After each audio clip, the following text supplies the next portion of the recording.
Donc dans la vidéo précédente, nous avons mis en œuvre ce petit drag and drop. Et on pourra en faire quelque chose d'un peu plus utile. Eh bien, nous allons apprendre à générer à partir d'un tableau d'objets différents éléments qu'on pourra draguer et dropper. Et nous allons apprendre à les réordonner. Et en étant, si on peut dire, assisté. Vous allez voir dans un instant pourquoi est-ce que implémenter la remise en ordre, si on peut dire, est importante. Alors commençons par avoir plusieurs choses à afficher.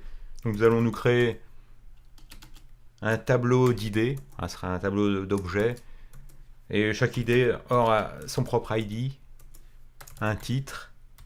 On va mettre par exemple drag and drop, et une propriété details pour détailler l'idée. Et là ce sera jouer avec cette nouveauté de la V7.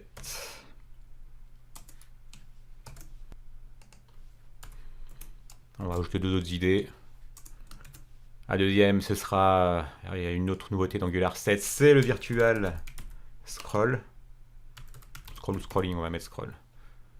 Et on va jouer, pareil, bon, la même chose, avec cette nouveauté Angular 7. Et on met bis, on pourra le distinguer comme ça de cet autre détail. Et pour la troisième, puisqu'il n'y a pas qu'Angular dans la vie, on va mettre Vue et Vuex. Tiens. Trouver une idée pour illustrer Vue et Vuex. Voilà. Donc sans surprise, il va falloir itérer côté vue sur chacune de ces idées, plutôt que d'afficher uniquement ce texte en dur. Sans surprise, la chose va se faire à l'aide d'un étoile ng4. Ça, c'est habituel depuis la V2 d'Angular. Et donc, let id of IDs. Et pour chacune, donc ça va nous générer autant de divs qui se retrouvera du coup, chaque div sera draggable grâce à cdk drag. Et on va afficher cette fois-ci dynamiquement le titre de chacune des idées. On va bien appeler title, oui c'était title. Voilà, donc maintenant on a bien trois idées. Vous avez vu, quand il s'agit de réordonner, c'est pénible, on est obligé de le faire en plusieurs étapes parce que on aimerait bien que ça soit fait comme c'est fait dans un vrai système de drag and drop. Et bien évidemment, c'est prévu. Pour ça, il suffit d'encapsuler, si on peut dire, ce div dans un autre div. Voilà, on va le mettre dedans. Donc voilà, on sélectionne ces trois lignes avec Alt et flèche, on les remonte. Comme ça, c'est bien formaté. Et donc ce div parent, il va bénéficier de la possibilité de réordonner. Finalement, il va faire bénéficier à ses éléments enfants la possibilité d'être réordonné grâce à une autre directive qui s'appelle cdk drop list. Voilà, au moins c'est un nom qui est clair. Donc ça va permettre de dropper. Et on pourra écouter un custom event qui s'appelle cdk drop list dropped. Voilà, donc on écoute comme toujours en Angular un événement à l'aide des parenthèses. Donc on va écouter ce custom event cdk drop list dropped. Faites attention aux majuscules et minuscules.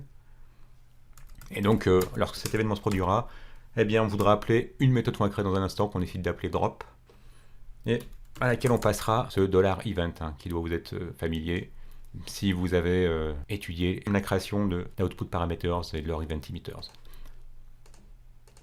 Mais si c'est pas familier, c'est pas grave, c'est l'occasion de le découvrir. Donc dans un premier temps, on va créer cette méthode. Comment est-ce qu'on l'avait appelée drop, donc celle qui doit être appelée lorsqu'un cdk drop list drop se produit. Donc on crée la méthode drop qui prend en paramètre notre event. Cet event est de type cdk drag drop. Et comme on peut bénéficier de la générosité, on peut dire qu'il est de type, alors on n'a pas encore créé un type ID, ce serait logique qu'on ait un type ID. Comme on l'a pas encore créé, on va dire que c'est un tableau de type any. Voilà, alors cdk drag drop, il n'est pas connu. La petite ampoule va nous l'importer depuis @angular/cdk /drag-drop. Donc commençons déjà, par curiosité, par faire un simple console.log de cet event pour voir ce qu'il nous met à disposition comme information, et déjà vous s'assurer que drop est bien appelé avec en paramètre l'event. On prend, on drop. Alors remarquez deux choses. La première, c'est que maintenant on n'a plus à faire d'efforts lorsqu'on drop, c'est bien là où il faut. Et si on regarde en plus la tête qu'a cet event, bon, il a une propriété item, le type CDK drag, et ce qui est intéressant, plus intéressant, c'est qu'on voit que notre current index c'est 1, et qu'avant c'était 0. Effectivement, 0 il était là, 1 c'est là. Donc si par exemple on prend ce drag and drop et qu'on le met en deuxième position, donc on passera d'un previous index de 0 à un current index de 2, si tout va bien. C'est parti. Voilà, previous index 0, current index 2. Alors pour que l'élément soit bien droppé à l'endroit que l'on souhaite et qu'il n'y ait pas uniquement l'index qui soit modifié, mais bien que l'élément change de position visuellement, il faut utiliser la méthode moveItemInArray. Sauf que bien évidemment, nous, on ne va pas utiliser des movies, puisque nous, on a des IDs. On a un tableau d'objets. Eux, movies, c'était des strings, un tableau de strings. Mais ça devrait marcher de la même façon. Ça, en revanche, moveItemInArray, il ne sait pas ce que c'est. Eh bien, on va l'importer. Ça va venir du même package, @angular /cdk /drag-drop, c'est bien le cas. Et voilà. Si bien que maintenant, voilà, bon, on peut draguer, dropper. Et en plus, on peut s'assurer que notre tableau d'IDs se retrouve bien réordonné. Si on fait un console.log de this.ids, donc réordonnons-le. Hop, on veut que drag drop passe en dernière position. Et on voit que maintenant il est bien en dernière position. Si on le met en deuxième position, hop, il est bien en deuxième position. Donc ça, c'est géré pour nous grâce aux méthodes et aux directives mises à disposition par Angular Material Drag Drop dans cette V7. Enfin bon, si on a envie que les cadres soient un peu plus petits, on va le faire. C'est un simple changement de CSS. Voilà, la hauteur de 200, c'est un peu beaucoup. Donc ce qu'on va faire, on va simplement faire en sorte qu'il ait une hauteur de 50 pixels, comme ça. Ouh là là.